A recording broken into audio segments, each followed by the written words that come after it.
الله السمیع العلیم من الشیطان الرجیم بسم الله الرحمن الرحیم. جرګه راغلی دی ان شاء الله ډیر خرو قومونو سره مخامخ دی. توره قوم دی لاندې ساده ولا خالتي دو ټولو مو سره ډیر ښه تعاون وکړو او ډیر ښه منزل طرف ته روان یو اور ان شاء الله توقع دا دی چې دا نتیجه به ډیره بهتره اوسي.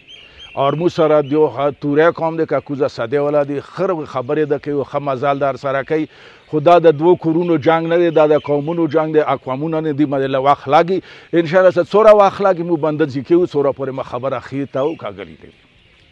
هغه سب دلته اکثر مسلې چې زمینی دي هغه د پاره کوم پلان راوړي، هغه د پاره دا پلان دی ان شاء الله صدقه قومونه بخپله کې تیګان کوي او روډونه بن خلاصيږي یو بل سره به انا جانان کوي اور دسه طریقہ بکو څنګه ته نه شیعه ته نقصان نه سنی ته نقصان اور دواړه په یو ټریک باندې به ان شاء الله روان